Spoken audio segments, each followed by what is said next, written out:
in your location, in your locality. You can throw a few duckweed there and give it time, a month or two, it will cover the whole area.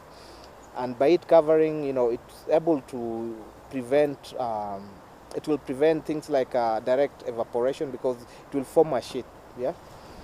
And as it prevents evaporation, if you have aquatic animals down there, they're able to be shielded from predators, yeah? Especially if you have a fish pond, yeah?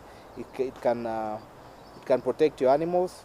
Duckweed grows rapidly and are high in protein and dietary minerals. They are also low in fiber. The crop grows as small colonies and float on the surface of quiet water bodies. The culture reduces evaporation from the water surface and decreases growth of undesirable algae, as Mwakio explains.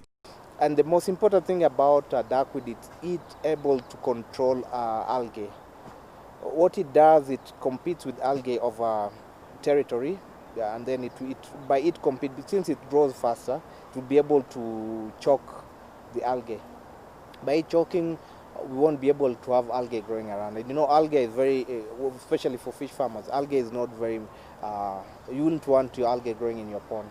So one way of getting rid of algae is by growing duckweed.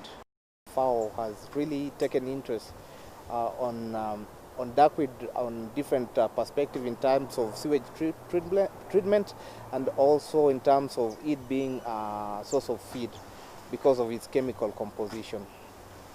Duckweed grow naturally on stagnated water. If you go around, even on Mombasa Road, you can be able to see where there's stagnant water. You can see green crested leaf plants growing, and they form like a green sheet on top of water.